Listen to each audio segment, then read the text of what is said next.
Guys, welcome back to my new blog. আশা করছি সবাই ভালো আছেন। অনুশ্রী অফিসিয়াল 2.0 ব্লগে আপনাদেরকে স্বাগত জানাই। তো আজকে আমরা মটন নিয়ে যাব ইটভাটার পুকুরে। জল ভর্তি হয়ে গেছে সেই কারণে। আর আজকে যাবে আমাদের সঙ্গে আমার বাবা আর আমার দাদু আর একটা জেঠু। আমরা মোট 4 জন মিলে যাচ্ছি। পাচ্ছেন বন্ধুরা, এই আমার দাদু আর জেঠু। বন্ধুরা, ভিডিওটা দেখতে থাকবেন এবং এনজয় করতে থাকবেন।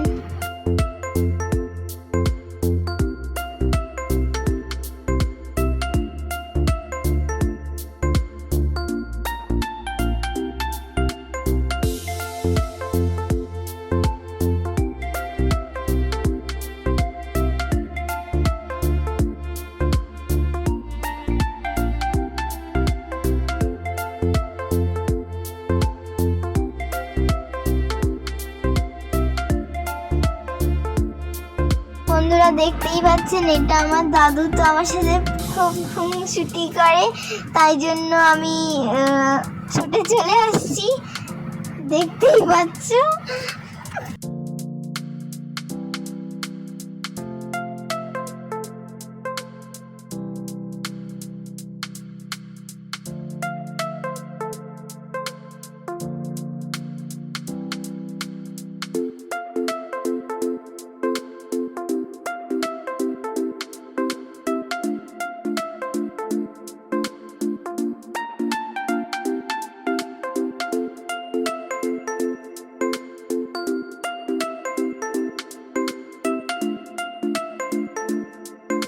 ছিলাম যে ইটভাটার পুকুর, তো ওই ইটভাটার পুকুর হলো এই ডান সাইডের এই পুকুরটা।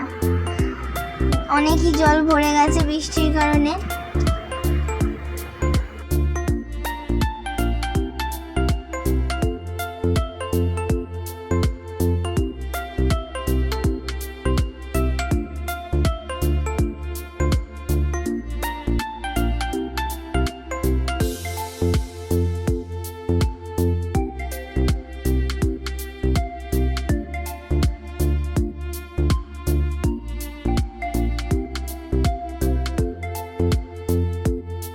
ফাইনালি চলে এসেছি যেখানে মোটরটাকে লাগানো হবে। তোমরা দেখো কিভাবে মোটর লাগানো হচ্ছে, কিভাবে লাগাবে।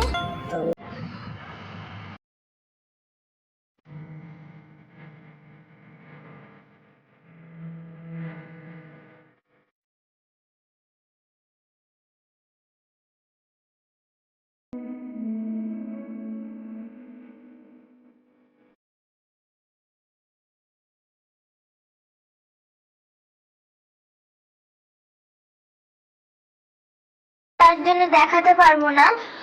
দেখতেই পাচ্ছ এই যে নীল কালারের যে পাইপ, ওই পাইপে আগে জলটাকে ভর্তি করবে।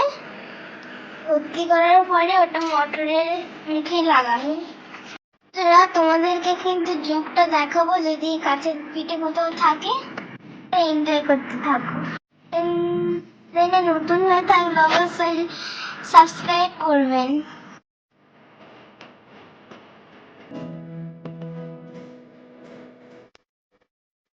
আমি আগেই বলেছিলাম যে আমি চোখ দেখাবো। তো আমার ভিডিও করতে করতে হঠাৎ আমার পায়েতে একটা জং এসেছে, তো তাই তোমাদের সাথে শেয়ার করলাম। দেখো কিভাবে যাচ্ছে, খেয়াল রেখেছিলাম বলেই শুধু দেখাতে পারলাম।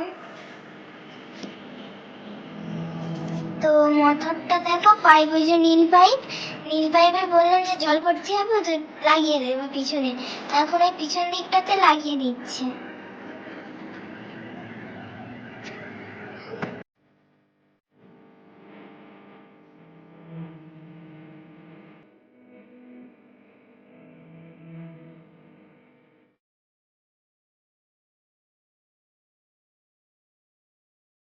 দেখতেই পাচ্ছেন ফাইনালি মোটরটা স্টার্ট হয়ে গেছে।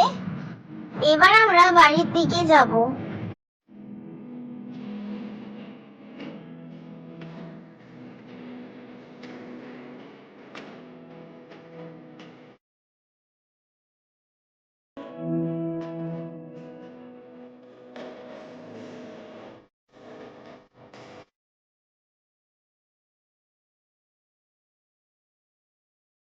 বন্ধুরা, বাড়ি ফেরার পথে হঠাৎ দেখতে পেলাম একটি বিষধর সাপ। প্রথমে দেখে মনে হচ্ছিল যে এটা হয়তো টানা সাপ, কিন্তু পরে দেখা গেল না, এটা একটা কেউটে সাপ। এতে অনেকই বিষ আছে, ওই জন্য আমরা কাছ থেকে ভিডিওটা তুলতে পারিনি, দূর থেকেই দেখানোর চেষ্টা করেছি, কারণ এতে অনেক বিষ আছে। আর যাদের বাড়ির ধারে জঙ্গল আছে তারা অবশ্যই সাবধানে থাকবেন, কারণ এই ধরনের সাপ সাধারণত বর্ষাকালেই বার হয়।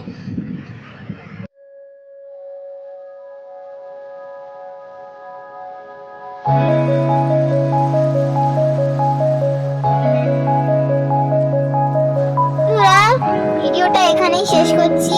ভালো লাগলে অবশ্যই লাইক, কমেন্ট, শেয়ার, সাবস্ক্রাইব করে দেবেন। চ্যানেল নতুন থাকলে সাবস্ক্রাইব করবেন। Thank you for watching. By.